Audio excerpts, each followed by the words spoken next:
Oh, excuse me. Well, what are you, my son? Uh-huh. Hi, He, we're Ten he Cars Tavern tonight. Yeah. yeah. Welcome to Dungeons, Dragons, and Discourse. Glenn is belching. Triple Ten B. Cars bitching. Listen, it's your normal show, but Yeah. a little abnormal. We have We got John tomorrow with Don up Colleen. here. He's a bonus. He's a bonus. He is. So listen, it's a Friday night. We're all a little punchy for different reasons. Um, I'm Yeah. punchy because I literally thought I lost my key fob on the street to my car and was having the imaginings of somebody driving off with my car, and then I found it in the hallway laundry basket that Rach That's knocked it right. into. Just saying. Just saying. It's looking for an hour. I find it in the last place I was ever going to look. So, Okay. Okay. Let's get down. First thing. What are we all drinking? I am drinking green tea. Amateur. Tree hugger. Rum and Coke. I move on to the alcohol Oh after my the show. God. Oh man. Somebody has to be sober for this shit. I got drunk around here, and apparently last time I did that with Becky. Apparently she didn't like the outcome because next day she went in and threw all the rum away. Oh, Yeah. Oh, yeah. And at the time, I really didn't want to argue about it. I only have one. I don't drink to excess. I'll have one during the show, and that's about it. But two will get me. I'm a lightweight. That's all I can say is I'm a lightweight. I'm drinking Arnold Palmer. Okay. That's my go-to drink now. What is an Arnold Palmer? It's half sweet tea, half lemonade. Oh God. I'll stick with rum and Coke. What? What's wrong with it? It's pretty good. It's a very lemony iced tea. All right, that's really what it comes down to. Yeah. What do you drink non-alcoholic? Me? Yeah. Straight tea. Just regular old iced tea. Iced tea with no sugar usually in it. Nothing. Just straight iced tea. Before I moved here, you couldn't pay me to drink regular iced tea. Coffee. Black coffee. Okay, That's probably 90% of my intake during the day. Okay, no problem. I couldn't take regular iced tea, and then I moved to Oklahoma, where I found out down here it's like, hey, sweet tea, this is all right. Oh, but it's all sugar. I can't. Yeah, I can't do it. Yeah, I know. That's why I can't do more than one rum and Coke. It's just the sweetness of it kind of tops me out. You know, because my coffee, I drink black. My wife, she's into all the creamers, weird flavors, all that. I'm not. Black coffee, strong as I can get it. Yeah. Well, anyway, we got Don here. Let's do a quick Gangbusters recap. Quick. Sure. How's it going? How's the going well? The print and bind will be done probably by midday Monday. So, Gangbusters core rules and Rock Junction, the campaign setting will be done through our print and bind process through the weekend. Probably by midday Monday, we'll have it wrapped up. Books will be shipping probably by the end of the week. Right. And so, yeah, we're sitting good. We have and a couple. You will be sending me the corrected core, right? Yes, sir, I will be. Thank you. You're welcome. Happy to oblige. Editor. Because like I told you before, I'm kind of want to get it printed out because I'm chomping at the bit to take it to my one and only lonely game store down here and just like, anybody want to play? Well, I mean, the thing is, you know, it takes time, and we had a little bit of an issue, like I said before, because Mark was using like Word 2003. Yeah, you told me. Yeah, so when we got it, it really did weird things. In fact, it was so bad, even Adobe technical support could not unscrew it when I sent it to them. They were like, whoa. Wow. So Mark, to his credit, did upgrade to Word 2025 like we are. So that does go well with our InDesign. It works a good conversion. So, well, if I ever had anything to you to publish, it'll probably be, well, I've got LibreOffice, which that works fine. Yeah, because I said, well, what version do you want me to put it in? I can put it in like half a dozen Word versions. And even if it's Word 2010, the conversions go very smoothly. But anything before 2010, it's been deprecated out by Microsoft. So all the font supports and all that, and there's weird things that Microsoft does that changes the way the encoding in the Word doc. Really? That when InDesign goes to read it, it like will turn apostrophes into like 3 or 4 Chinese characters. That was one of the big problems we had. Oh, I hate when it does that, or any kind of dingbat. Yes. Yeah. So that was the big issue that we are having, and Mark does not do traditional manuscripts. Right. He actually formats everything in 2 columns. The worst thing I saw that's in my collection right now, and I don't blame the authors, I blame the publisher, is I've got a copy of Victorious up there from Trollord. I know Mike and Liz, and and I don't blame them. I don't blame Mike at all, because what drove me crazy is every time it referred to another section of the book, it would say, see page XX. Oh. And it's like, they couldn't actually put the page number in there. Well, now listen, I love the Trolls. Castles and Crusades was my return to gaming rule set. It was my introduction to the OSR. I loved Crusader magazine. So, but first edition C&C was riddled with typos. Riddled with that. I had a copy of the Players. Yeah. Yeah. And the reason being is because I believe initially their editor was a spell check. They've gotten better over the years, but if I was going to red pen, and I've done that, and I apologize to anybody I've red penned online, but you got what you put yourself in for.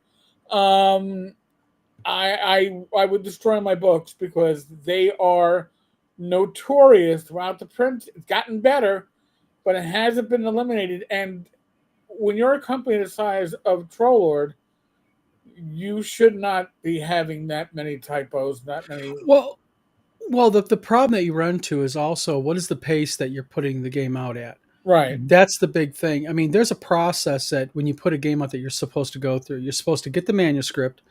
That manuscript is first checked to make sure that it basically complies with your type of file. Then it goes to editing. When editing's done with it, it goes to you. As long as it's not a content edit where they're not changing rules, if they're just doing grammar, punctuating, spelling, GPS editing, it goes to layout. Fugly said something real interesting. He said, Microsoft is not your friend. And there's a difference between apostrophes and such. You're right, but the problem is Microsoft is still the standard document that is imported into InDesign. And InDesign is designed to read the Microsoft documents. And, we're not talking about apostrophes and smart quotes. We're talking about commas. Yeah. Even commas. Periods, but at weird places. So it was just doing some weird stuff, and you just gotta. Those are the things that can really put a project behind. Yes.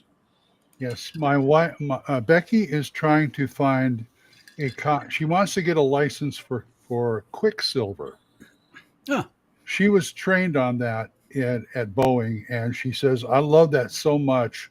Now I'm retired. I want to see if I can get a license so I can use Quicksilver." Your wife is retired from Boeing? Yes, she is. My uncle Oscar is retired from Boeing. Really? Huh. He was a senior engineer with Boeing. She was in documentation. They worked on the manuals for the B-1. Nice. Wow. She said we'd be editing the manuals that tell the pilot and the soldiers how to drop the bombs. Nice. And there are some people who had a problem with that, but I didn't. So yeah, they're doing the Lord's work. Yes. But yeah, so she wants to do Quicksilver. I've often heard of Quicksilver from her before, and I've never seen it. So it must be one hell of a program. It's very narrow. Is it? I've heard of it. It's a very niche piece of software that's used by very few companies. Okay, well, Boeing must be one of them. It's got it's designed to have like classified material into it, and Yeah, Uh, you can attach security and password levels. It's like really high end. so Yeah. So it probably They won't be dealt with affordable the yeah. They good luck dealt getting a license. they dealt with the military a lot. So yeah, I Mhm. can understand that now. But open the bomb step one, open the bomb bay doors, Mr. Gunn. Yeah, that's pretty much the way it went. I keep seeing slim pickings up there. But anyway, yeah, so yeah, Word is not exactly, it's okay. But it's the standard. That's the right. problem. Yeah. Yeah, I mean, you got to go with if you're doing it for your own personal business. Like I like Pages because I have Yeah. OS But if I'm ever going to share a document, and I also have Word on my computer Yeah. because you need it, but Pages Yeah. will export to DocX, which is Yes. great because even they know that's the standard. The standard isn't Pages. Like Microsoft won't export to Pages. They wouldn't give a flying.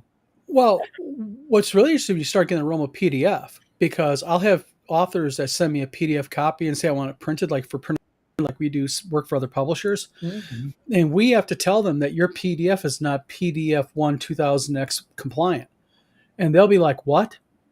And it's like, yeah, there's different compliance levels of PDF, and they're like, I don't understand. So I tell them you have to go into PDF, hit print PDF, select PDF as your printer, Mm-hmm. and then go down to Yeah. standard and select PDF 2001, Yeah. and that's what you have to do. And it's just like, they're like, but I don't want to print it. I'm like, you're not You're not printing it. printing it. You're You're printing. converting it to the Right. 2001 Yeah. PDFX standard. And they're like, And you ever heard huh? of print to file? It's the same Yeah. thing, only you're Yeah. printing to PDF right there on your hard disk. Mhm. Right there on your desktop. Yep. Crazy stuff. Crazy stuff.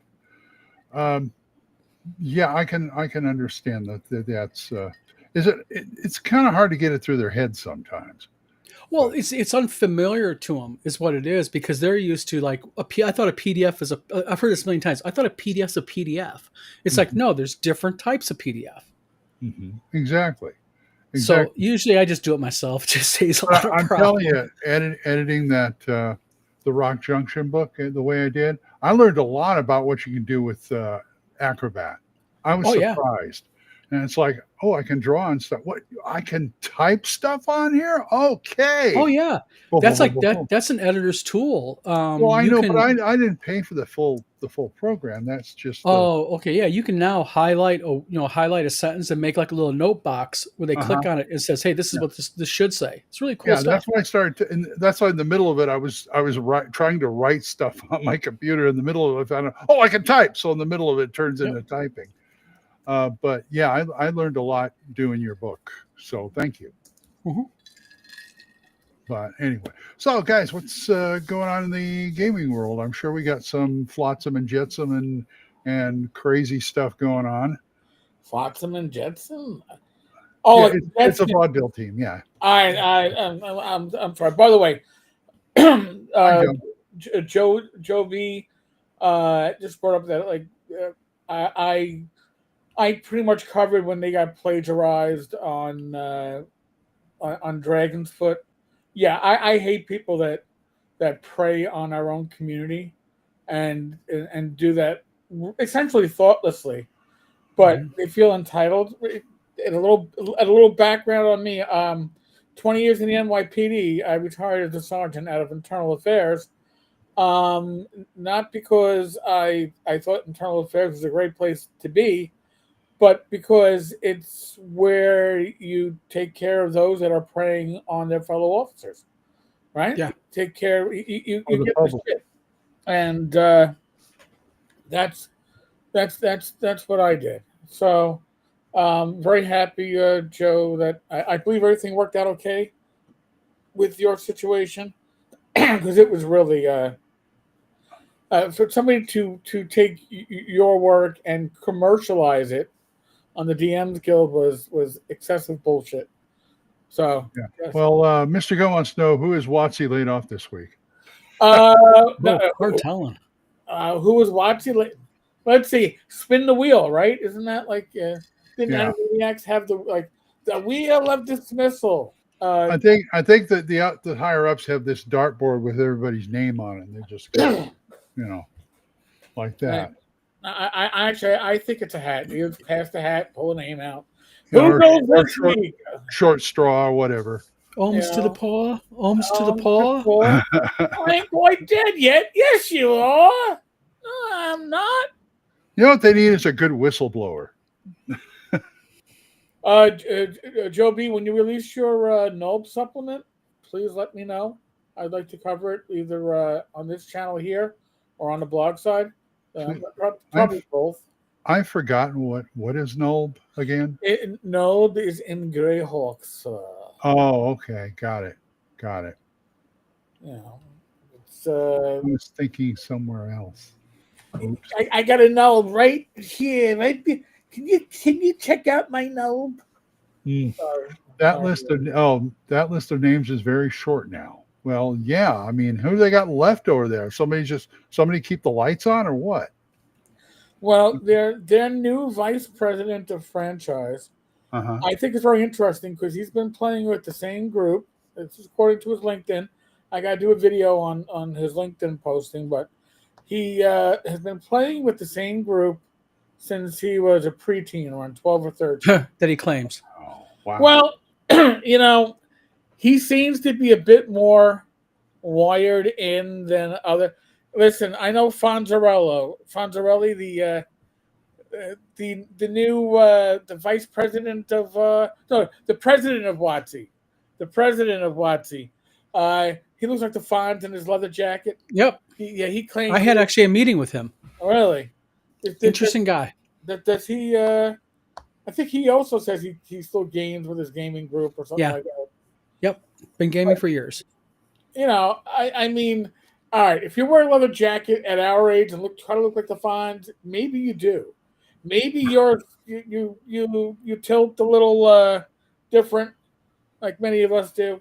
I will again show off my long golden locks. That's May 2024, last haircut. So I think you should get a haircut and give the hair to Don. I'm used to it. It's just me. It's just me. I'm getting there. The All I gotta say. rock, I'm in my 50s. I have knobs everywhere now when I sit down. Oh, shush. But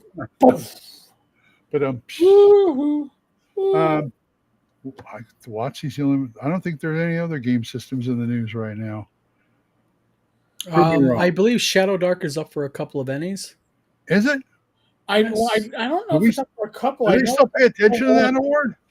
Shadow Dark. Well, not Shadow Dark itself, but the Arcane Library is up for fan favorite publisher or something like that. I don't think they have any. Somebody pointed out to me, it's like they don't have anything up for an award, but they're up for a fan favorite. Well, yeah, because when you actually treat your community with respect, and you treat your third party licensees with respect. I mean, and you treat everybody with respect. You know what? People tend to appreciate that.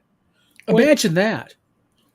Wow. Isn't that incredible? When you tell half the gaming community to go pound sand if they voted for the wrong candidate, you're probably not going to get the that's right. Green Ronin. That's right. Trauma. For the poor. Bringing me trauma. Got me kicked out of a convention for it. Oh well, I'm proud. I need money for my books that are being legally, but technically. Hey man, I'm trying to get some money together to get back in publishing. You got a buck or two? It's like, come on, man. But yet you have hundreds of thousands of dollars in product with Diamond. I'm going to call bullshit on that. I'll just say it out loud. Well, I'll be brave enough to say got product. I'm just going to say they got product. They got product, no doubt. I mean, but how do you have hundreds of thousands of dollars in product? You don't have $9,000 in the bank. Well, now here's the thing: are they using, or were they using Diamond as their warehouse? So it could be they have nothing on hand, and everything's in Diamond, and it was like their free warehousing. So because Diamond wasn't charging the warehousing, and they weren't even charging you to ship books back to you. Then why don't they go to something safe? Like go to Ingram, go into Ingram distribution where all Ingram does is POD to people. Yeah. I mean, you're going to get shitty binding. But what the hell? Why not? Yeah.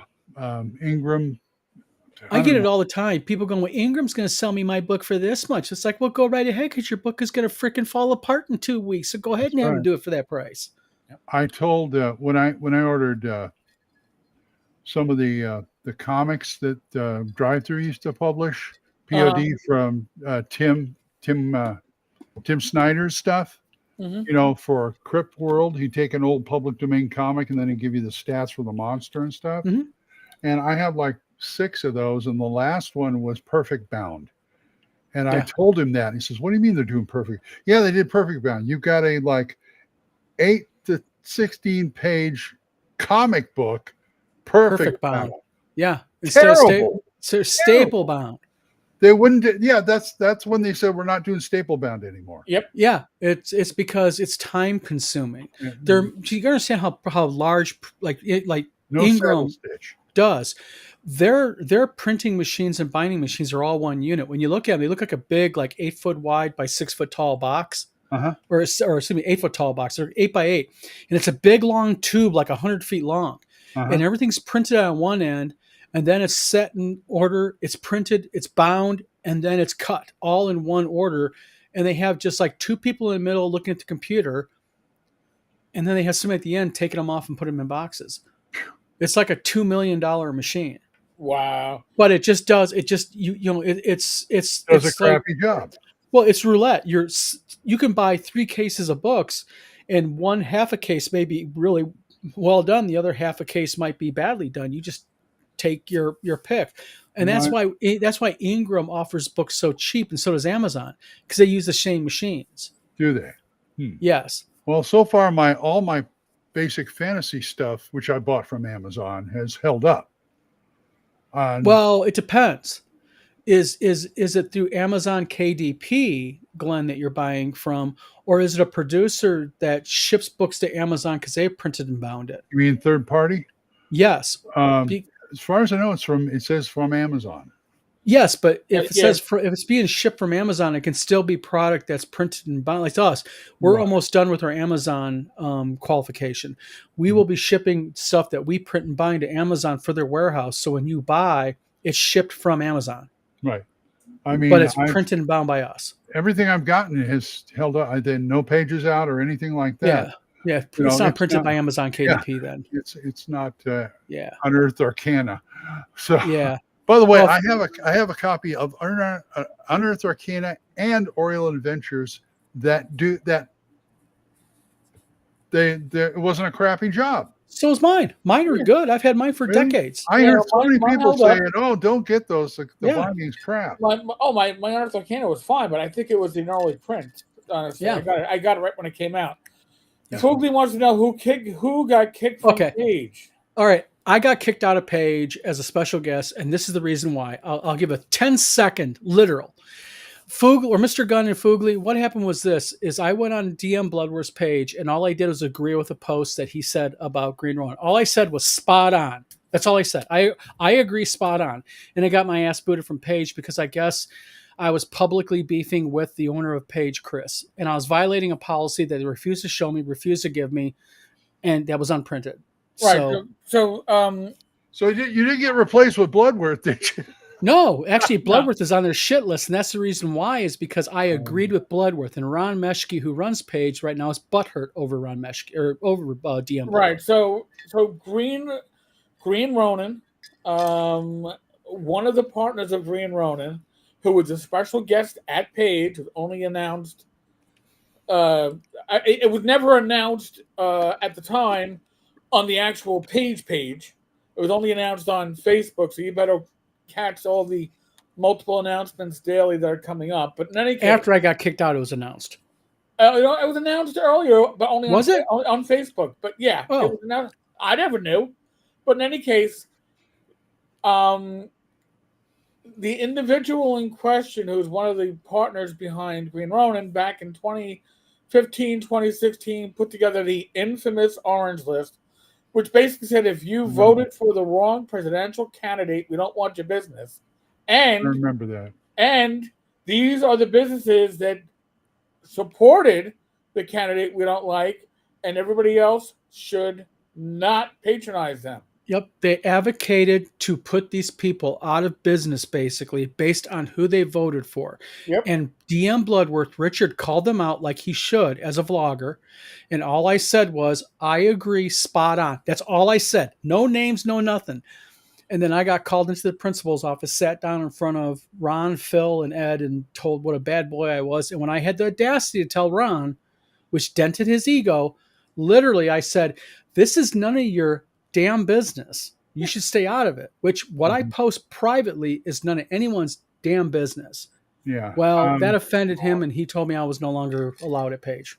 John Miller makes a very good point. Poor baby. Incredibly petty for Page to ban you for posting a Facebook comment.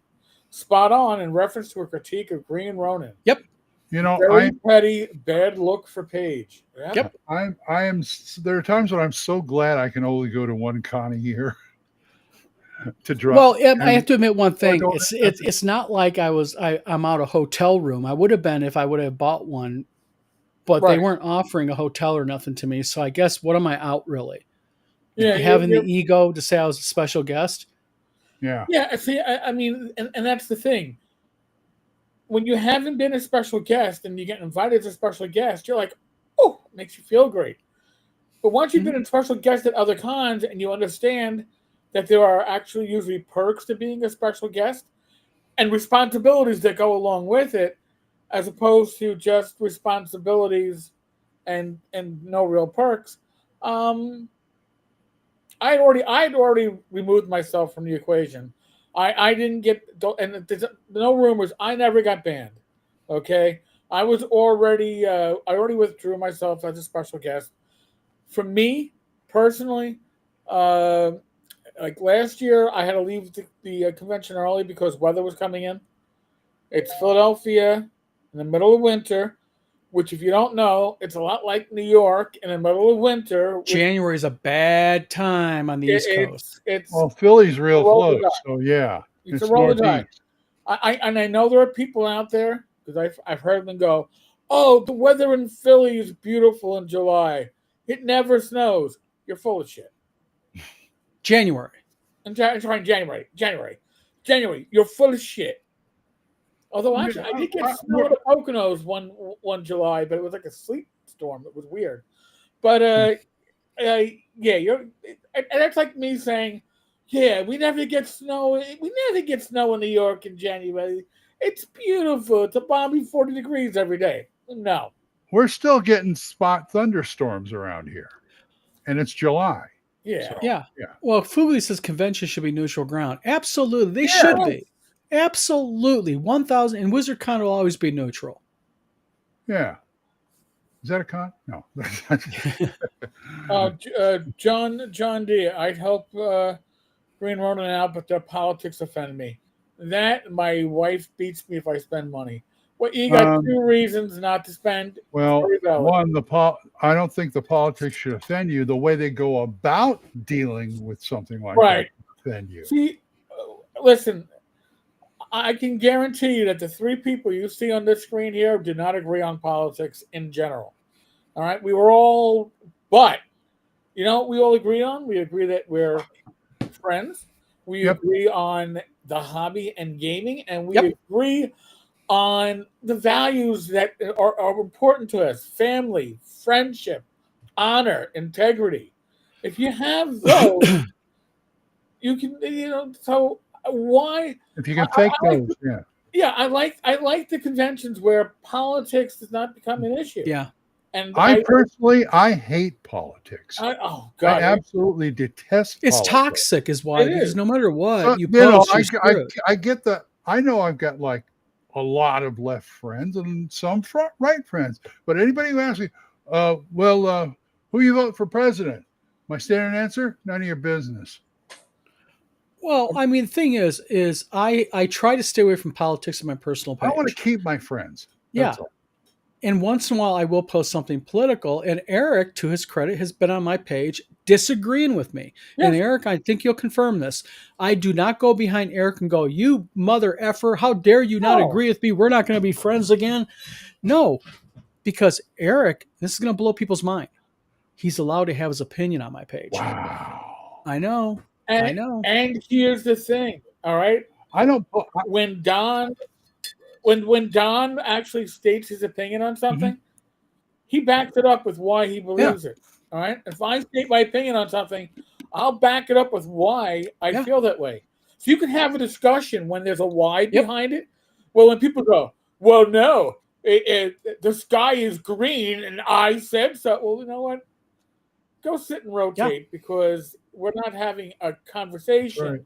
You're having a dictation. And you're dictating the words, the beliefs. This is kind of like when you were talking about rebel scum. Yes. Them putting their politics in there, and a lot of places do that, sadly. Yeah.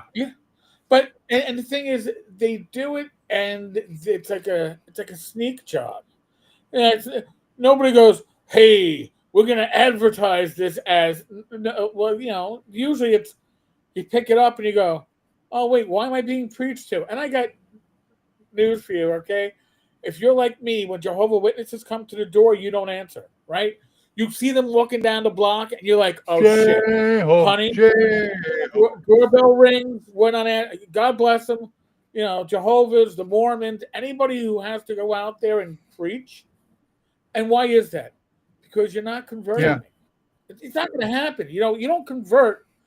The vast majority of us don't want. We have our own beliefs. We don't want to hear yours. Whatever. My joke is, I'm a practicing Catholic. I'll never get it right. They never do. I'm okay None with of them it. do. Yeah, but I'm bummed. But I don't want to waste the time with somebody.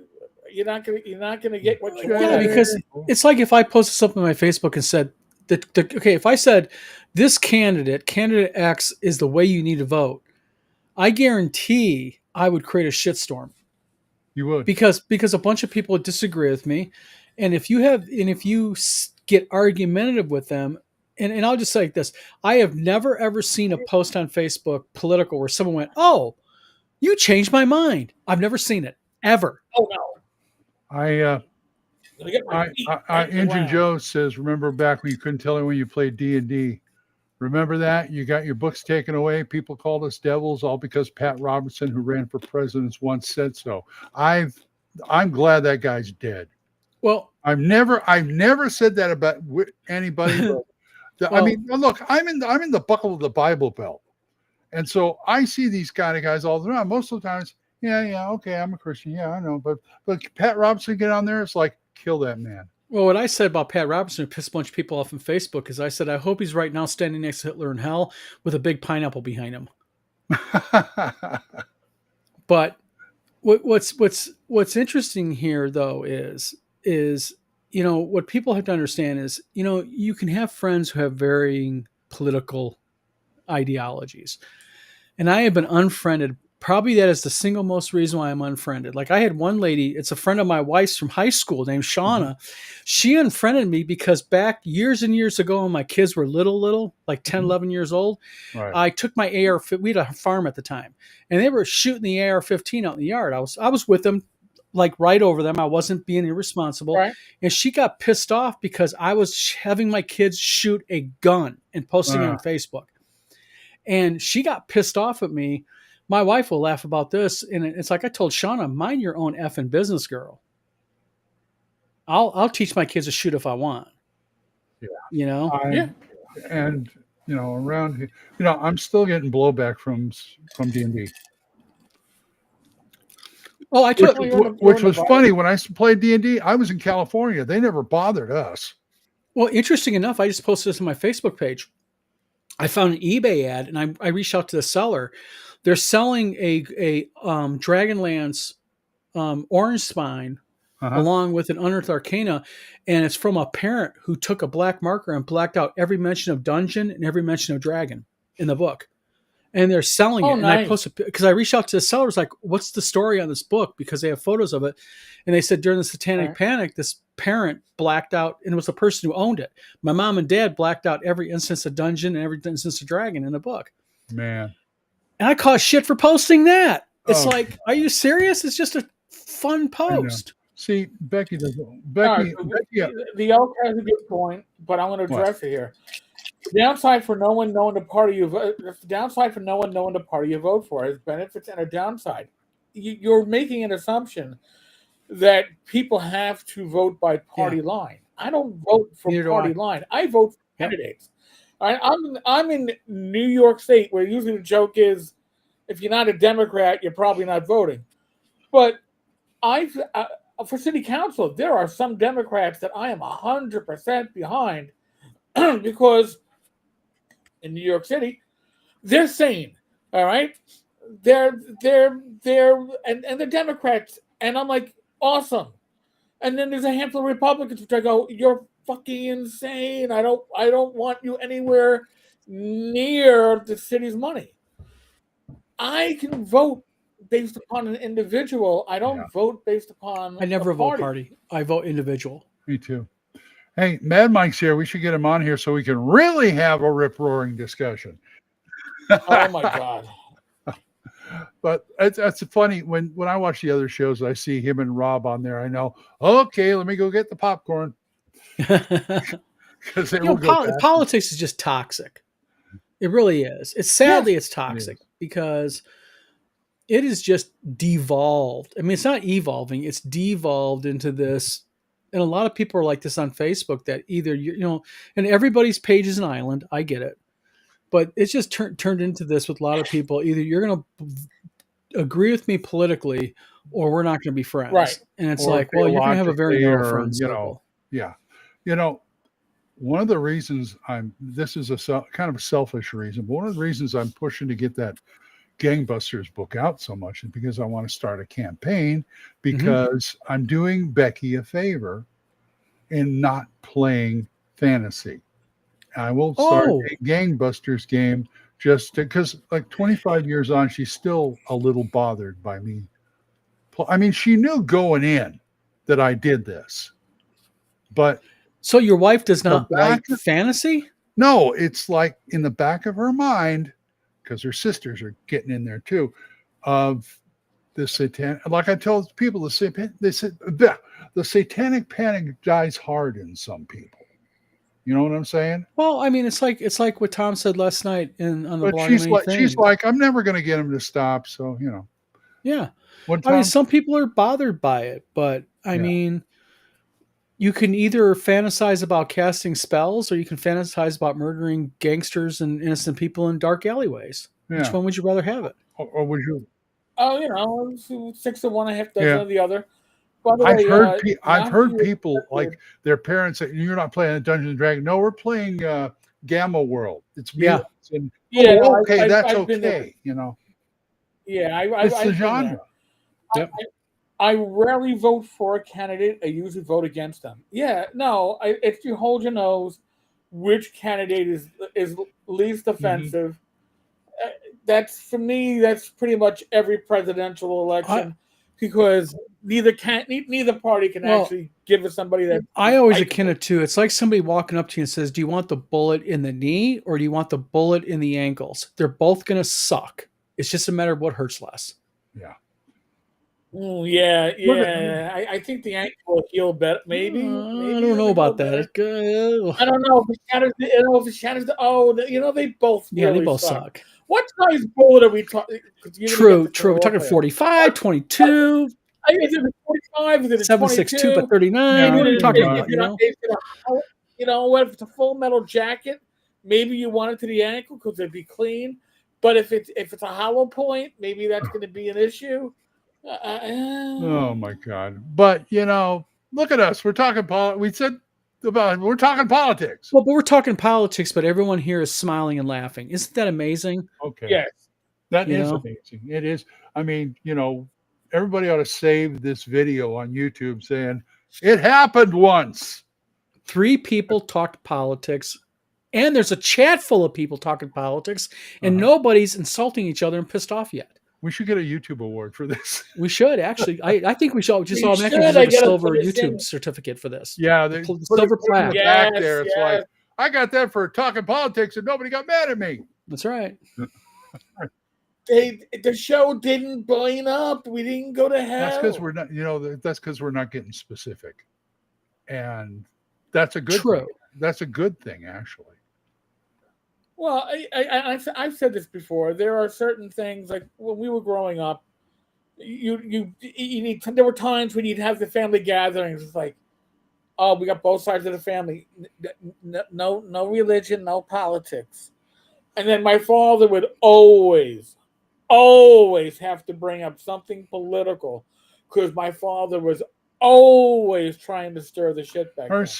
Becky and her sisters will get into it, but I pretty much know their stances, so it's like, yeah, whatever. So I kind of ignore that. And I never bring up I'm playing role-playing games, and that helps. And that's the big thing about role-playing games, I think, why they're so popular and why they've been going 50 years strong, is because it's a chance for people to meet and just play the game and have fun. Yeah, I tell people who have a problem with this, I said, look, role-playing is not a new concept. No. People, psychiatrists and psychologists have been doing it for decades. Kids used to play Cowboys and Indians. Yeah. Yeah, so we're just formalizing it like war gamers do.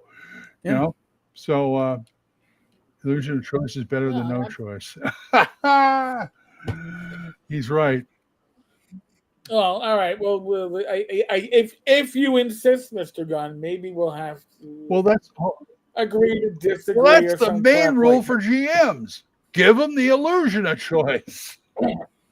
Yeah, it's really a railroad, but you thought it's not a railroad. It's just limited tracks. I have a confession to make here on TV on everybody. Eric, do you remember in my game when Tom was in the big pit and he took the potion of levitation? That was not a potion of levitation. It was supposed to be a poison potion. It was the one potion I had in the entire group that I gave you guys that was poison. And I was felt so bad for Tom because you guys had such bad luck. I didn't want to screw him over. Yeah, no, it's okay. I confess it here on video. There are. By the way, and folks, I don't want to ruin the Wizard of Oz moment for you all. All right, but until something happens in game, it hasn't happened. That's right. Okay, so until it happens, it hasn't happened. So until that potion is used, it isn't what it is until it is. Remember. All right, that's the whole thing about role-playing GM, games. you have all the secrets. That's right. Yes, and nothing happens at that table. I mean, yes, they can say, I want to do this, I want to do that. Fine. It's happening because they said it happens. I can change whatever I want behind that screen. Here's another thing that we don't normally discuss, right? We're already talking about how politics has no place in our game. Mm-hmm. Shouldn't be any published game, real world politics. However, if you and your group gets off on making everything political and conquering social issues, that's fine, because there's no bad, wrong way to play, because that's your group. But when you put your assumptions on everyone else and say, "Oh no, every game is political. Every politics should be in every session." No, that's your bag. That you're trying to put on people who want to use X cards at the table. That they're allowed to use X cards at the table if their group says. Unless you want to whip out the Avengers Satanus X cards, then they're really going to have a problem. Well, that's when you say, "We'll do X cards." Let me go. Hold on a minute. I got my order back from Avenger. But I honestly, the thing is, when you're when you're publishing an RPG and you put your secret politics on it, you're trying to convert. You're trying to make people play your way. No, let them play as given the rules, if they want to put politics in it, they'll do it themselves. Yeah. Nobody's stopping them. But like, I needed a reason to punch Republicans with the K. Your game, your way. Have fun. Yeah. Yeah. So because your players are either going to come back for more, or they're going to say, "Listen, I'm not going to play this game. I'm out of here. I'll go find something else." Yeah. Yeah, that's why that's why conventions are needed. So you can get yourself exposed to other people, and some people. Yeah. I've had conventions before where I've actually got one or two pretty good players for my local game because they live near us and they didn't even know what was going on. Mm-hmm. And that's the whole thing too, right? Like you were saying before, convention should be a neutral ground. Okay, and Mike has talked about this in the past, especially around a certain election time. People were calling, or emailing North Texas and going, "How do I find out how my GM voted in the last presidential election?" Are you serious? Yes. Yes. Man. I used to go with my publishing company. I used to get in the initial interview a lot of this. They'd go, "Who'd you vote for?" And then what I would do is I'd kind of change the subject a little bit. Mm-hmm. And then whoever they were leaning to, I would lean that way. Because I found that if I leaned with them politically, they'd sign the contract and they'd want to publish with your company. Yeah, and you're just the publisher. So. Just the publisher. And it's like, what does it matter? I tried telling them too. In the interview, I'd go, as your publisher, I have the privilege of being politically neutral. Right. And then they keep pushing it. Then I start talking a little bit, leaning their way, and it makes them happy. Yeah, and it's like, one of my favorite movies up there is Inherit the Wind. And what the guy says is, "What's your opinion on this, sir?" And he's a guy dealing hot dogs. Is, "Don't have an opinion. Bad for business." Yep, exactly. Me too. Here's Mike's full answer on this one. Yes, that actually happened. People wondered if their DMs could wear red or blue name tags to indicate who. That's my bad, Mike. That's when you give all your DMs a gray name tag. We get white ones, so. Well, they'd be screwed at my convention because my convention followed BECME based on what your days were. So you had blue name tags and red name tags and black name tags. I want a purple one because that's both of them combined. Purple was actually the staff color. Well, that's good. At least you know you're neutral. Something like that. Yeah, it's. I didn't know that about North Texas. That's weird. Yeah. Oh yeah, I remember when I was talking with Mike about. Yeah, we said that's not happening. No. Yeah, I mean, how could you? I mean, come on. To me, and also like cons, you hardly ever get a chance to have the right to have a bad game. But the thing is, you do to those people, or a good game. You tell those people, so you want me to make, depending on their political leaning, do you want me to make them wear a red or blue tag? Okay. So should I ask all Jews to wear a golden star on their sticker uniform and Christians across, and watch them get offended then and go, wait a minute here. If we're going to go one way, why don't we just go all the way? And then you're a bad guy. So that's the reason why I stay neutral. Who cares the way they politically lean? Yeah. It's like Joe Block. Yep. I watched that guy game. That guy puts on a hell of a D&D game. I don't give a shit how Joe Block votes. I would love to sit in on one of Joe Block's games. Your opinions are. Yeah. Like I said, how good is the game? How good is the GM? That's the important thing. Bingo. I mean, this last North Texas, seems like every time Cage come back to the room and I was there, well, how's the game? They all suck. And I thought, good. You're getting that experience. And you can because it's a neutral ground. That's right. He's not sitting there. You're not sitting there debating people on opinions of real world stuff. Mm-hmm. That's no fun. Yeah. Jeez. Sometimes you just got to turn your brain off, Yeah. Engine Joe wants to. I like your question, Engine Joe.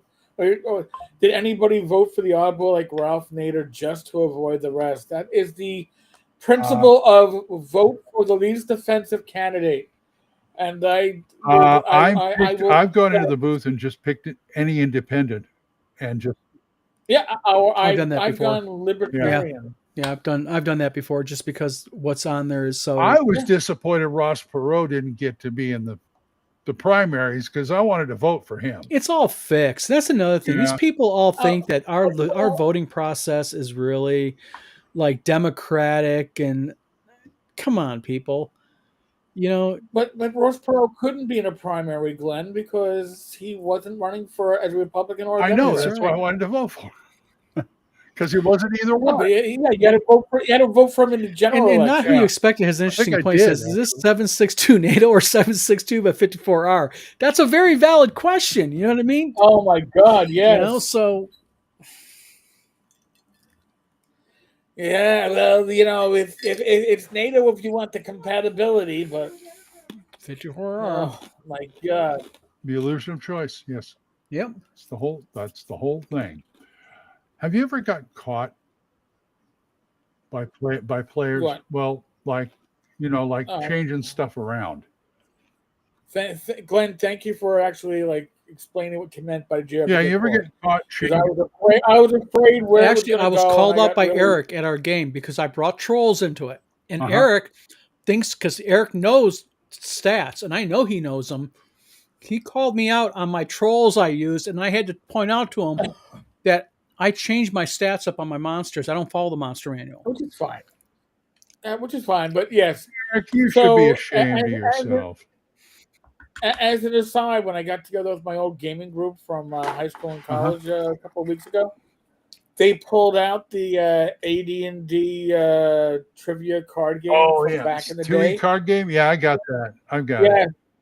And after a while, they just said, "All right, Eric, you're a ringer. You got to answer last," because there were ones that I was kind of like maybe I was still right, because back in the day I was the DM, so which meant that if you were going to and folks, this is just my opinion. You don't have to agree with this, but if you're going to run a game, you should know the rules better than anybody else. Yes, you're supposed to know the rules, but that doesn't mean good. I'm sorry. No, go ahead. You're fine. No, that doesn't mean you need to know the book cover to cover. You just got to know better than. But also, it's like when a bear runs two of us, I just got to run faster than you. That kind of thing. But it is the DM's prerogative, though, to change the stats as he wants to. Oh no, certainly. I'm not saying that. But what I'm saying is, you don't want me running 5e because we will spend a fucking. It already might be 3 hours on one encounter, but you're going to spend an inordinate amount of time because I am not going to be conversant with the rules. I run stuff that's classic OSR because I don't need to refer to the rules. That's the reason why everybody on screen pretty much runs these games. We've been running them for decades, playing them for decades.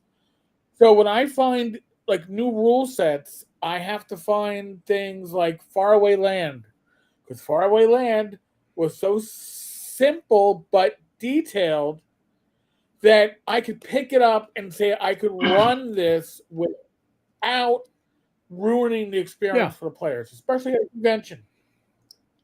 If you're running a game at a convention, you better be very conversant with those rules, because the players, whether they're paying extra to play in your game or not, paid for that experience to be at that con.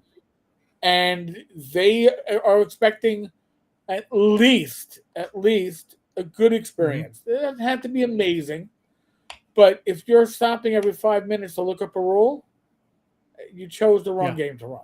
That's just my opinion. I support that. Yes. But also, but there's a key thing about changing rules as a DM, I think. If you're going to change a rule, go ahead, but be consistent. And that rule change is throughout the entire game. Right. And that goes for rulings, right? Old school games are rulings over rules, but you got to be consistent with your rulings. And the final judgment is after the game. Mm-hmm. Right. So we've done that when I was running, I guess, Osric and then Axe. We would make people go, they would disagree with my ruling. I'd be like, all right, listen, we're going to go with it as it is. At the end of the session, we'll discuss it. I can retcon stuff if I really screwed up, but I wanted to keep the. Yeah, you've got to keep the game going. That's Yeah. the thing. It's the pace. Yep. I will you wouldn't believe what I jettison behind that screen if I feel the game is slowing down, or we're not going anywhere. They get into a fight, I may ignore stats on monsters. I may make up my own stats on monsters at the time. And if you decide to call me out at it, you can take off. Mm-hmm. Oh yes. Yep. Unitas up there. You get these guys. Well, on page 34, it says an orc only had leave. Okay. Yeah. Well, Mr. Gunn says it nice. He says, "Nah, Don, we're gonna retcon that shizzle like the MCU." Yeah. And bad Mike, I use BX as my con rule set. No one ever needs to look at the rule books. Maybe looked up a rule twice in 10 years. Once for the distance of a short bow. I think that's 30, 60, 90. Yeah. But I could be wrong. I mean, I just like to grab the rule cyclopedia and go for it, because I know that game, I know it, and I could probably spit out average damage that some creature's going to do. And if you don't like it, I'm going to make everything D6. Well, I'm going to tell you what the advantage of changing creature stats are, especially if you're playing against players like Eric who really know the game well. Mm-hmm. What you do is you throw something like a Tarask at them that normally they know damn well is so crazy powerful they would never ever in a 8th level player character group be able to beat it. But your Tarask is like a wolfhound. Baby Tarask. Yeah. But by saying what it is, like when I hit him with 3 trolls, Eric is like, "But trolls are this." It's like, but Eric, my trolls are different. That's okay. That's and it was designed to scare the party away, but no, not their party. They fight anything they find. Right. I'm playing trolls. Damn it, these are my trolls. Since when? Since right now. When I was actively DMing, a lot of my blog posts were new creatures that I was putting out into the OGL, but they were new creatures because I wanted to have this was stuff that I was putting into my campaign, and I wanted to keep my players off guard. So I would buy stock art, and I could do a nice little post on it. But it meant that when my players encountered it, they weren't expecting this stuff. Yeah. This wasn't something they could remember from the book, So no metagaming, Mr. Tenkar. Hey, listen. Metagaming was a great company back in the day. It's an art form. Had a lot of their stuff. It's an art form. Well, it's the thing about being a DM, and this is the most critical skill I think you have to have, is you have to be able to think on your feet. Yes. And understand who you're playing with. Like I'm playing with Eric Tenkar and Tom Verrill, 2 people I know for a fact know the monster manuals by heart, just about the player handbook, the DMG. I know what I'm dealing with. So they should know for a fact I'm not going to go with the standard, a troll's a troll, a large spider's a large spider, a Tarask is a Tarask. Some people are so hidebound to the official stuff. Yes, rules lawyers. That's like when Mark first came out with Gangbusters. I had to really explain to people the concept of armor class. Yes. Why am I wearing a good suit and I have an armor class of 5? Mm-hmm. And I put a good hat on, I get a 4. Yeah. It's like would you rather have an armor class of 9? That's not the way armor class works in this game. Yeah. Actually, armor class is supposed to work that way through any RPG. Because it's a combination of protection and your dexterity and Schmeckens the devil. Yeah, exactly. Mark, there he is. There he is. Boy, it's like saying it. It's like mentioning the name 3 times in the mirror. Oh, okay. Beetlejuice. You mentioned Gangbusters, and Mark shows up. Mark, how you doing tonight? Are you doing well? Can you stop writing for a moment to be on the show? As Mark's publisher, I will go ahead and certify that Mark Hunt does not stop writing. I have a feeling he's got a recorder at work that it's hung around his neck that he just talks into it during the day while he's recording and talk gaming. Hell, I would. So would I. Yeah. In fact, I should probably do that more. You know, you hold up the phone and it's like, okay, especially when we're playing a game. Okay, this guy's name is X. Good, got it. I'll get it later. I've never really had problems with names, but sometimes, you know, people do. I don't know where I get these names. They just come off my head. In fact, in the judge's book, he has tables for names. Yeah. There, which is nice. Yeah. Which, yeah. Yeah. Well, I'm waiting. Yeah, I can. Where I told you I have year. Oh yeah, okay. Yeah, he rivals. He's got content. Yeah, he's got content. All right, boy. I call him the Ed Greenwood of gangbusters. Yes. Because from what I heard, I don't know. I don't know if you want to be the Ed Greenwood of anything. I'm just. Well, I mean, as far as like content. Oh, okay. Yeah. Okay. Are you saying you weren't saying that like Mark needs a handler when he goes to conventions? No.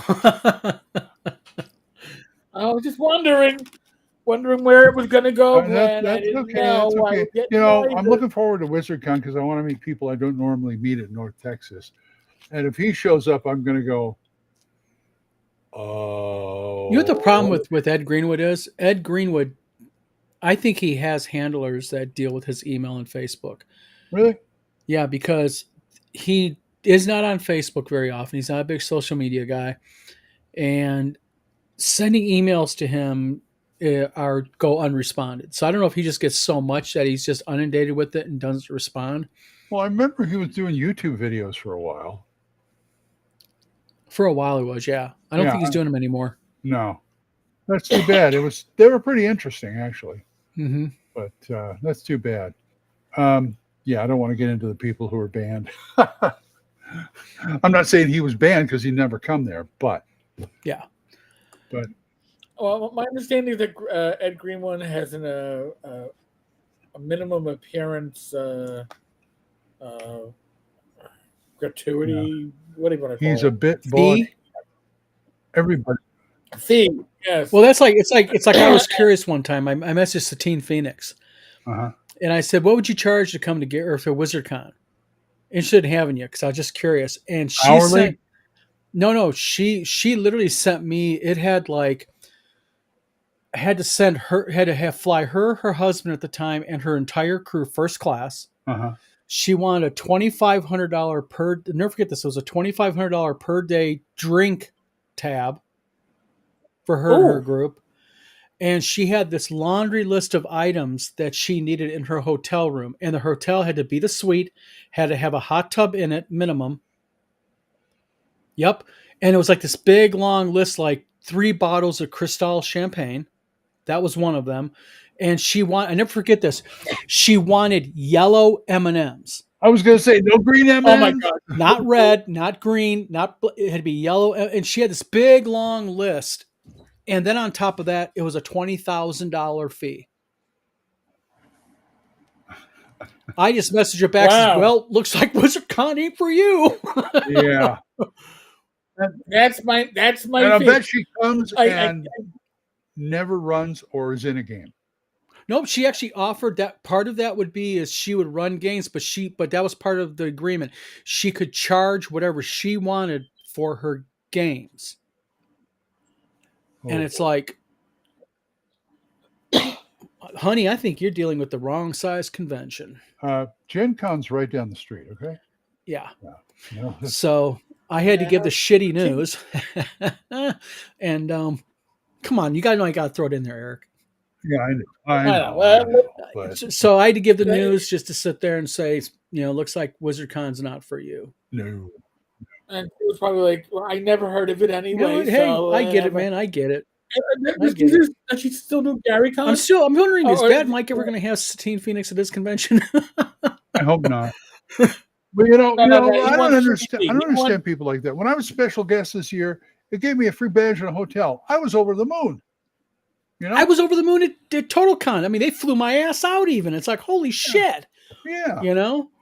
It's like, and you're doing the same thing for me next year at WizardCon. So it's like, I better figure out how to get my ass in there. But see, the thing is, that's the reason why, and not to bring Satine up as a topic, but what's really interesting about Satine Phoenix is the fact of when you look at where she came from, and you look at where she got to. I mean, she was the spokesperson really for D&D for WotC, and she was literally walking royalty.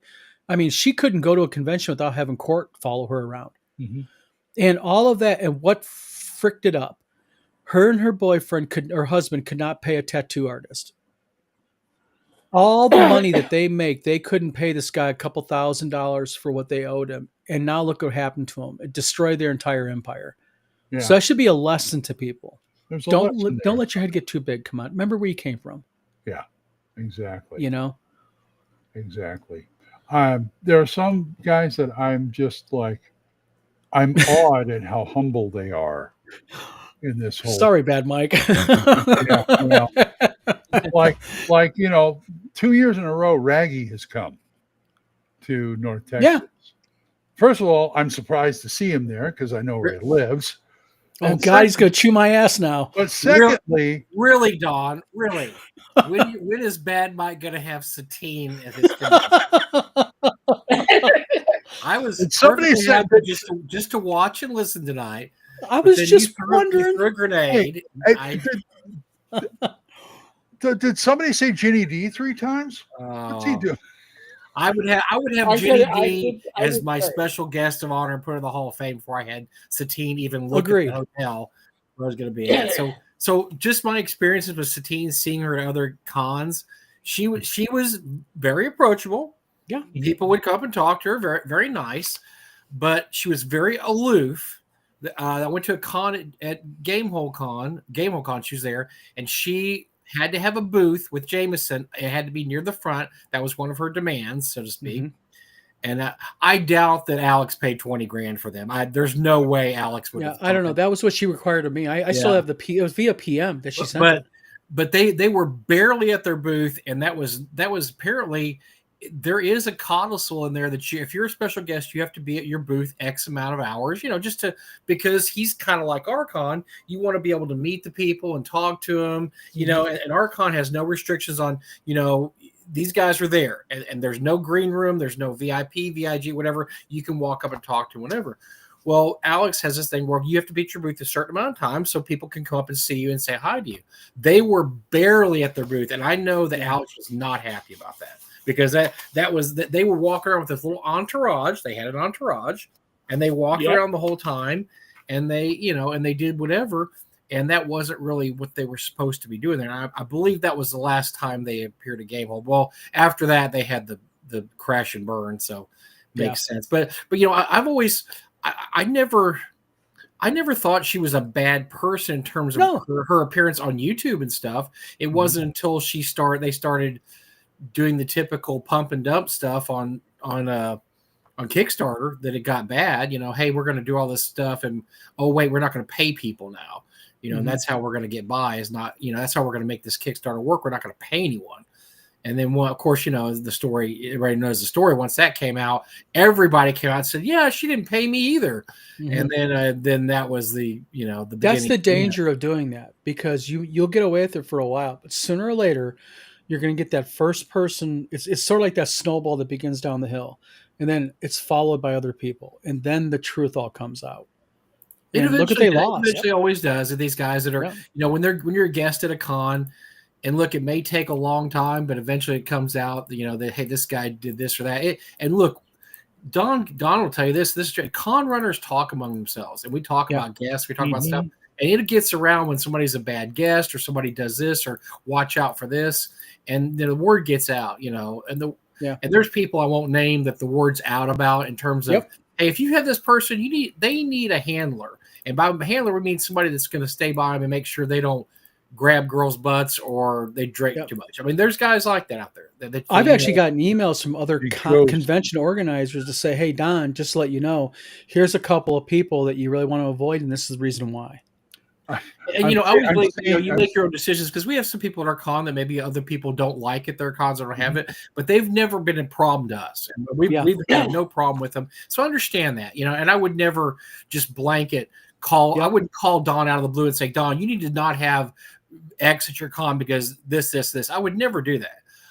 Because most of the time it's not something that is going to hurt other people. It's just something that, this person's not very agreeable. Like this Satine store I was telling, they're not going to be at their booth. You may hire them and you're going to pay them, but guess what, Don? Right. They're not going to be at their booth most of the time. And I'm just letting you know, just be careful. If you pay them money, they're not going to do their contractually obligated thing because they're going to have an entourage. Yeah, because if you're paying a guest, especially if you're paying a guest, you're expecting them to perform, to do something. Absolutely, it's a contract like any other contract. And the only guests we've had that have an appearance fee where we have Margaret Weiss and Tracy Hickman, and they have an appearance fee. It's not onerous. I believe at the time that we were going to get them was $3,000 a piece. That's for considering who they are. That's not onerous.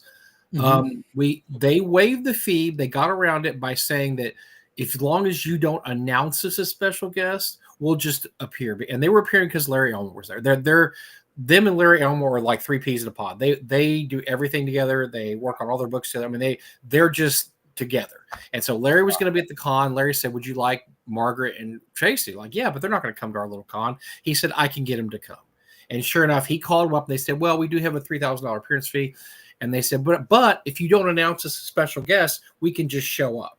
And so that way, that was nice. Yeah, that was very nice of them. And so we had a great time with them. I mean, that may be the smallest con they've ever been to, because I think at the time we maybe had 400 people. I mean, it was we were not a big con at the time, but they were really nice. They're super nice. But that's the only time we've ever dealt with anybody who had an appearance fee. And honestly, we wouldn't have paid the appearance fee if we had to pay it. I mean, we're just not going to pay that much for special guests. We have so many guests, and this, Don, running a con. There are so many guys out there that will just show up for a room and travel expenses. You don't need to be paying appearance fees.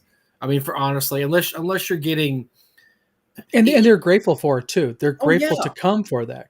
Even when we talked to Joe Manganiello, he did not demand an appearance fee. He was just going to show up, and he said, "Hey, I'll show up." But he also did don't really announce me as special guest, which worked out good because he couldn't show up.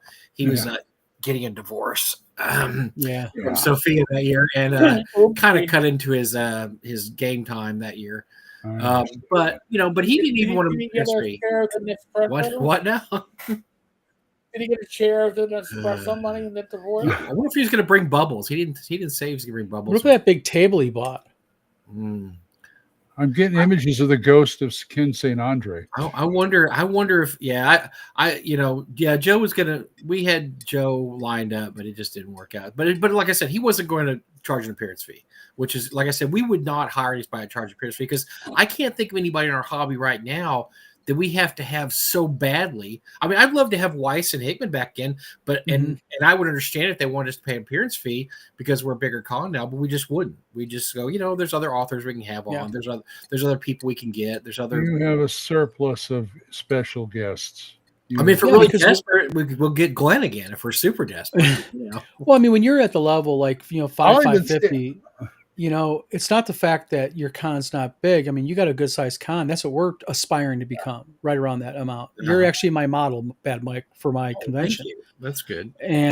But at your level, you're already at what, 420, 430 tickets sold already? Yeah, we'll have we'll sell out. We'll have 600 people. Yeah. So you don't need that, but no, Gen Con and places like that, it's worth the money to them because they will draw people to their convention for Margaret Weiss and Tracy. As a matter of fact, Eric, do you remember a friend of ours, Stacy? That's all I'll say. She was angry because the last year she was at Gen Con, they paid a gigantic appearance fee to who is the girl, the lady. I'm sorry. You remember? Oh gosh, I'm ruining this story. I don't remember. You know what I mean, though. She's a big wig in the computer gaming, and not in RPG gaming. They paid her like a $20,000 appearance fee, and our friend Stacy had a absolute freak No out doubt. rant over that, because how dare you pay?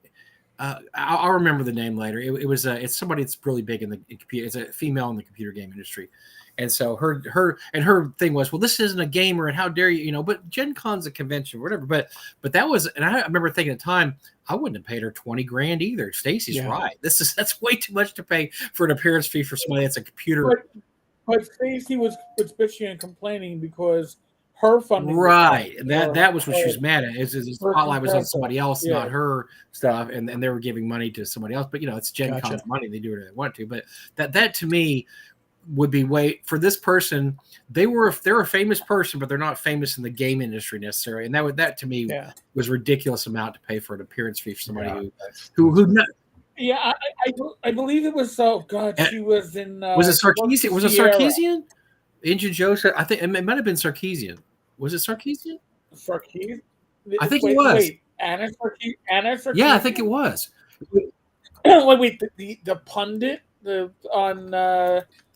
from the what do you call it? The Young Yes. Turks? Okay. Yeah, it was Anita Sarkeesian was a guest of honor that year, and yes. Wow. And that was 7 years ago. Okay, I'm looking here. So yes, that was when that happened. But she's video game. Right. She's not. And then a lot of it wasn't just our friend. It was a lot of people that were like, "Why are you paying Anita Sarkeesian? She's a pretty wealthy, well-off, person in media. You're paying her this giant appearance fee to appear at Gen Con, which." When you get somebody to appear at your con, you're saying, who is this person going to bring in also? If we have this person special guest, who else is going to come to see this person? But in the terms of gaming, I don't know a lot of gamers sitting on the table go, man, I can't wait to see Anita Sarkeesian. I don't know a lot of people that know who she is even in tabletop but gaming. You know what? But if you were trying to bring her in for political reasons, I think that's what this is 7. Remember, this is 7 years ago, so that was probably the climate was right to have her as a special guest right then. But she didn't add anything to the show, and like I said, I think that's just a waste of money. I mean, it doesn't make any sense because it wasn't like they were getting one of the founding fathers of gaming or anybody. You were getting Gary or something. Or just any. I mean, Gary was there. Gary used to come to Gen Con all the time. So did Dave. I mean, it doesn't make any sense to get these hangers on to the industry and pay them a lot of money. So, all right, I'll leave. And look, not you, Clint. There's plenty of people out there. There are some great old school names out there that, they just want to come to your con so bad. And they just love to interact with people and they're great guests and, and you can just run down the list. I mean, Don and I, our shows have these guys. Pretty much everybody there is somebody you want to see. You're always pulling in at least the core of the OSR. People like Merle. Merle's a blast to have. And Bunny Burroughs, Dr. Dr. Sestaire is great. Sestaire, Dennis Sestaire. He's fun. And by the way, we're gonna be doing a real big 50th anniversary of Bunnies and Burrows at North Texas next year. We already have some plans. We've got some. All right. We've got a birthday cake. We're gonna try to get. Dennis did come this year. He's 85 years old. It's hard for him to get around, but he lives in Austin. He drives up, and we're gonna try to get him again next year. Maybe his last time. This year. Dennis was here this year, wasn't he? Yep, they were. Yeah, he was here this year. Dennis had not been here for 3 or 4 years. A birthday cake. Is it going to be carrot cake? That's Glenn, that's a great idea. But no, Dr. Robinson was here too. But those guys are out there, man. I mean, I know a lot of people haven't heard of Scott Robinson and maybe haven't heard of Dennis Sestaire, but they were around in the very beginning. I mean, and so these are the guys you want to really have at your con. Yeah. Not the big flashy names that. Well, they're getting old too, and what they can bring to your convention, they can show younger people also. Teach a little history. Yeah. We got Tom Wham coming this year. They have story. I mean, the stories. Wham's coming? Yeah, Wham's coming this year. Right. To WizardCon. Oh, that's great, Don. Him and Kim George. He hardly ever travels. That's amazing. I'm looking forward to it because I think I have a better than even chance to see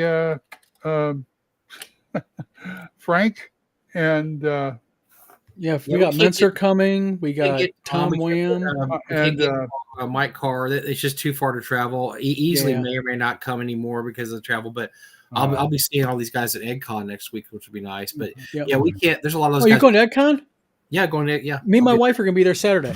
Oh, really? Okay. Well, Yeah, great. South We'll Belfort meet you. We'll get to meet in Yeah. person. That's awesome. Yeah, we're Zach and I will be driving up next week, so we'll be there I think we're going to end up being there Wednesday night. We were going to stay in Madison. We decided we're just going to drive all the way down. So we'll be there from Wednesday night till Sunday night. So It's like a 4.5 hour drive for us. We'll drive there in the morning and spend the day and go home at night. But very cool. That's awesome. Yeah, meet you in person. That'd be good. Yeah, that'd be fun. Yeah, but you're lucky. Those like I said, the Midwestern guys, you guys get all those guys that we can't get. Travel. Like I said, Tom doesn't really travel. I know Mike Carr doesn't really travel. Jeff really doesn't travel anymore. Well, I think Tom travels because of Kim George, because we're having Kim George also, and she's I think could be one to bring them. They're buddies. Yeah. So, but you get good people. I think we're lucky what we get. Ask. You just have to ask people. That's exactly what I'm finding out. Just reach out to them, ask them. Frank Metzger said something really knowledgeable about like the first or second year we had him, because we were really shocked that we got him and Tim Kask and Rob Kuntz our first year when we had like literally 50 people. We had 50 people. Yeah. And Frank said, no, you don't understand.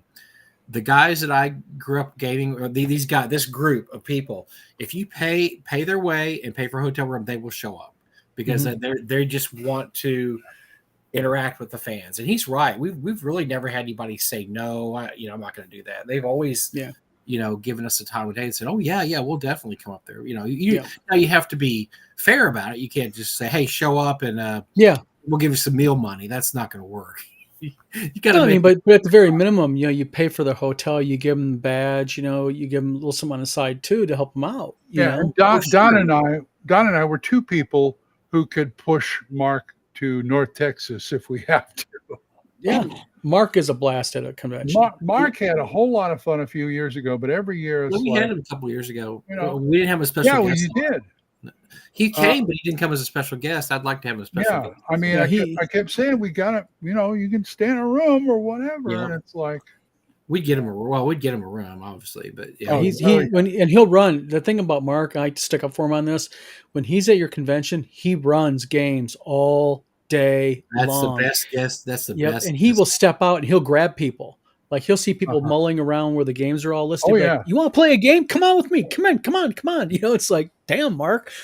I didn't play in any of his Gangbusters games when he was there, but I did get into one of his Tall Tales games. That was fun, doing the Western thing. Absolutely fun. Yeah, he actually sold a lot of copies of his Tall Tales at North Texas. I remember that because we are going to be republishing that for him. There's not a lot of great Western role-playing games out there. He said he had 35 copies of first edition Gangbusters, and he sold out like before the con. That's amazing.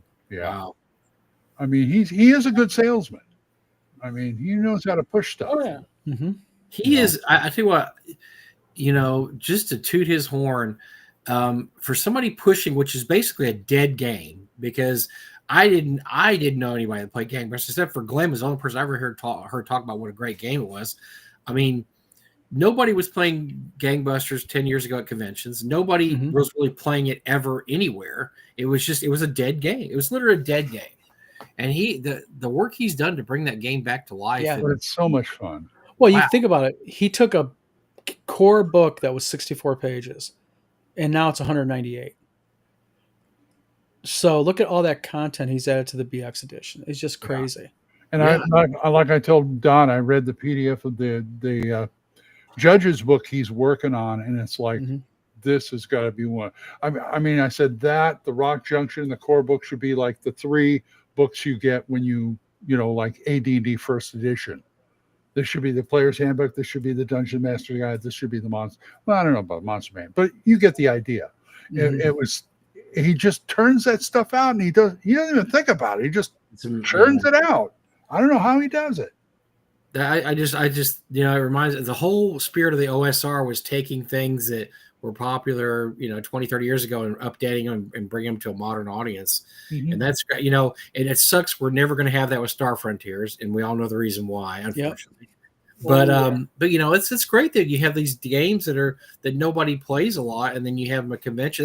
That's why I love having Dr. Robinson, Dr. Sestera at North Texas, because we may be the only convention in North America that has regular bunnies. Well, for a while, where I think Paige has them now also, and whoever, and I think Dr. Roberts has been a guest at a few other cons, but for a while we were the only convention that had bunnies and burros.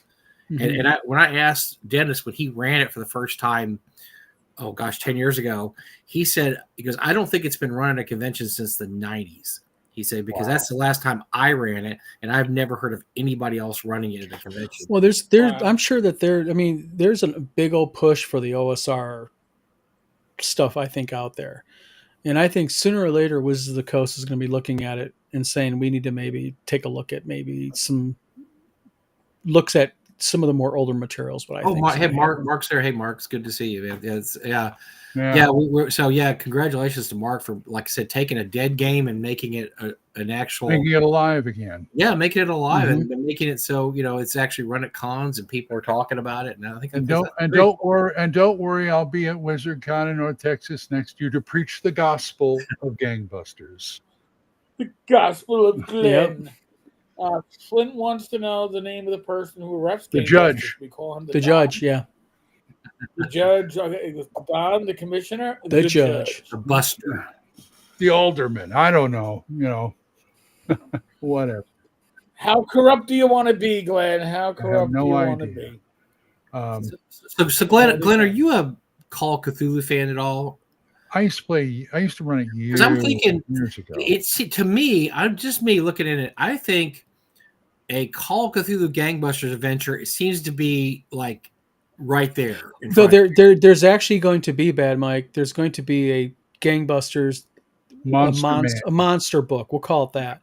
It's not Call of Cthulhu, but it can definitely kind of take on that spiel, that flavor. Because every Call of Cthulhu game we used to have set in the 20s, there was always 2 or 3 players that wanted to play a gangster because they got to use a Tommy gun, of course. Right. And so they would be the bodyguards, and then eventually they would be the red shirts because the guy firing the Tommy gun at the Cthulhu worshipers was going to get killed first. But they loved that. They thought that was the cool. Oh man, I get to use a Tommy gun, and I'm going to mow down deep ones, and it just seems to be you could be a bootlegging thing.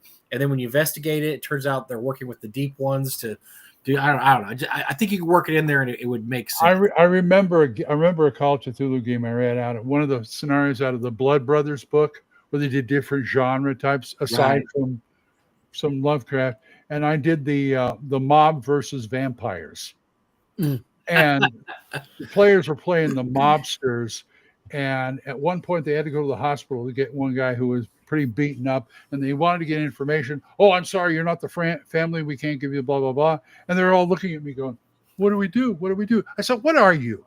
What? Mobsters. What do mobsters do? And so the guy closed the curtain on the window, and then they started roughing him up. It's like you're going to get the information one way or another. It's just how do you do it? This is how. Mm-hmm. Put the close sign on the door. Yeah. We're good. Now listen, Doc. I'm going to give you a couple of dollars. You walk around the corner, and we're going to talk to this man here. You just want to take a walk get a cup of coffee at the cafeteria. Harry, go get a haircut. Yeah. We'll be back. We'll be here when you get back. Yeah. I may run out. See, I stopped running Call of Cthulhu because I ran out of ideas. I thought Call of Cthulhu was kind of one of the harder things for me to come up with. And basically, I felt like I was module bound. I was going to say, I'm going to run out of module. Now there's so much material for Call of Cthulhu. You don't have to have an imagination anymore. There's every genre, every time period, every whatever. Yeah. There's a ton of it out there. Yeah, there's a ton of that stuff. It's easy to find a Call of Cthulhu background or. I mean, there's adventures written for Russia in the 1930s, and I used to have horror on the 2090. I mean, there's anything you can think I used to have horror on the Orient Express. Yeah. Oh, I got the Kickstarter from that. Did you? I don't. Never read it. I leafed through it and went. The box is like yay tall. I'm like, there's no way I'm ever gonna get through this. Never. Great. But stop looking, Mike. Stop looking. I have my Master Jarl tip up here, but it's the giant. I had the original. Yeah, I got the original. I have every version of Master Jarl tip, including the box version. I just think that's the best.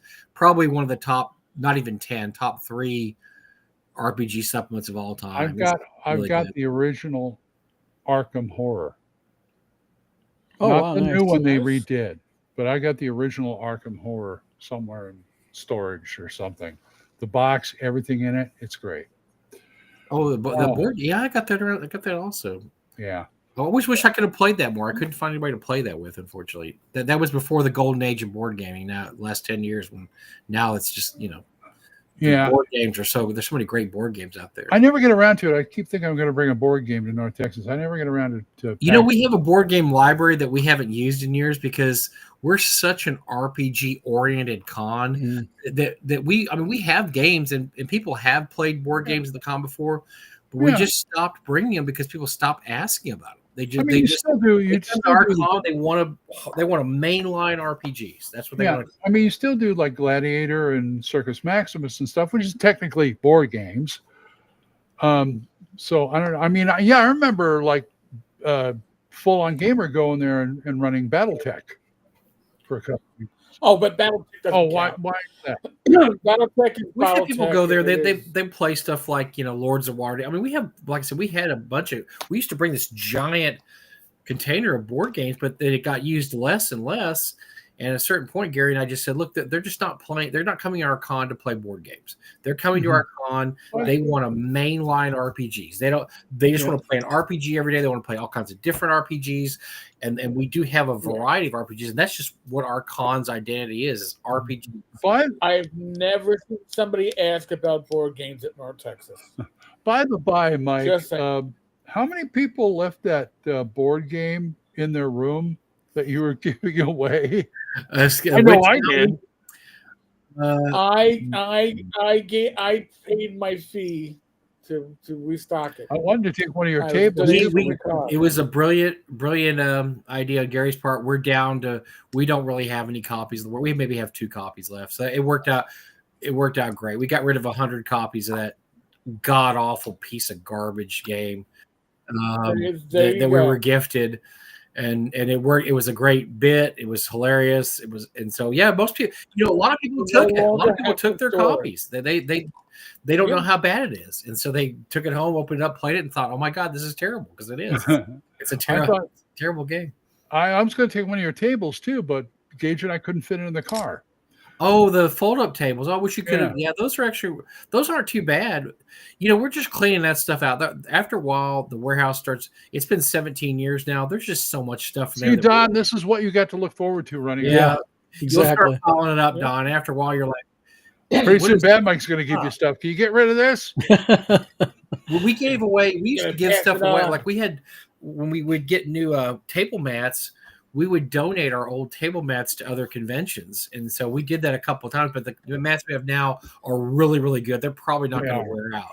The ones we had would wear out after 5 or 6 years. These are probably not going to maybe ever wear out. And thank you for actually supplying some wet erase markers, because I packed and I grabbed the wrong thing and it had my ink markers in there. It's like, no, this is not what I need. And I think Gage or somebody went over and says, yeah, they have them over here. Well, every year we'd have somebody write on our wet erase with a dry erase or vice versa. That was always a mess. Or a Sharpie. Yeah, then you had to scrub it and try to get it off, and sometimes you couldn't. I'm surprised you still have. That's why you have the gel. I'm surprised you still have those cardboard dice towers. Yeah, those were all handmade by Doug, and we still have quite a few of those. And folded. Every once in a while one would disappear, but that hasn't happened in a long time. We haven't had one disappear in quite a few years. That's what's great, about the crowd that comes. They respect the stuff. And I wanted to take one, but you told me where they got it, so I bought a couple off. We might have some unassembled ones. We may still have some unassembled ones in the warehouse. I'd have to look. Well, this is my dice tower right here. It's my drink koozie with a dice tower built into it. Nice. All together. Yeah. Well, folks, I am going to pull the plug on. Oh no! We are past the 90-minute mark, which Glenn and I only usually do about an hour. And it's a Friday night, and apparently I got to start a new sensor for my glucose. Oh, you got one too. I got mine. I got the freestyle. Yeah, Yeah. and now Hey, the new app for the Freestyle 2 continuously updates. You don't have to yep. scan it Good. anymore. And guess what I So- got this week? I got the Omnipod, and so I will be when I get back from that's the automatic delivery system. And so I finally Oh, got it. wow. I need to register it, but I won't be doing that until I get back from EggCon. But I'm really excited about that. That's Cool. the 21st century, Very baby. cool. It's, when I need a shot now, it's just going to immediately say, "Oh, your blood sugar's too high," and just zip me in. That's awesome. Nice. Robots will be taking, I robots had will be a- taking care of us pretty soon. And I foresee a world of happiness with AI and robots taking over. It'll be. Oh, by the way, Oh, Flint, yeah. Flint asks if you guys talked about watching new starter set and the price point of $50. I know. I thought no, we haven't talked about it. I didn't even know they had it. And That Wow. sounds like a good. oh yeah, it's they're blaming tariffs. Okay. I'm just saying. We'll get to it, but not tonight. Glenn's our regular. Don, thank you. Yeah, You're welcome. thanks, Thank John. you. And Bad Thanks, Mike. Yeah. Thanks for letting me pop on Yeah, before no dinner. problem. Appreciate No it. problem. Yeah, Mike, I will. thanks for I will joining see you us. next week, Don. That'll be Yeah. awesome. We'll be there Saturday. Me and my wife. So We'll be wandering around. Stick around for a Um, few afterwards, Don. I want to ask you something. okay. Live stream tomorrow, Rich and I, Gamers Health returns. Glenn and I will be back some random day during the week. I think the next time we're going to be doing a daytime show next week with Glenn Seal. Oh, won't yeah, be random. Thursday, Hold on yeah. a second. Oh wow, we're already up there to 21st. 24th. Holy crap. 24th. I have the 21st now. Oh, I got them down twice. Okay. 24th at 1 p.m. Eastern time. Noon for I'll me. make sure we share it out. This is Glenn Seal, Monkey Blood, Midderlands. rapper, artist, the Midderlands. So should be a good time. This man below, he hooked it all up. He got it done. So it's gonna be a good week. Yeah. That's all I can Yes, say. it is. All right, folks. As usual, be safe, be well. God bless. Roll those dice. Roll them well. Good night, folks. You'll catch all of us online doing videos at some point. We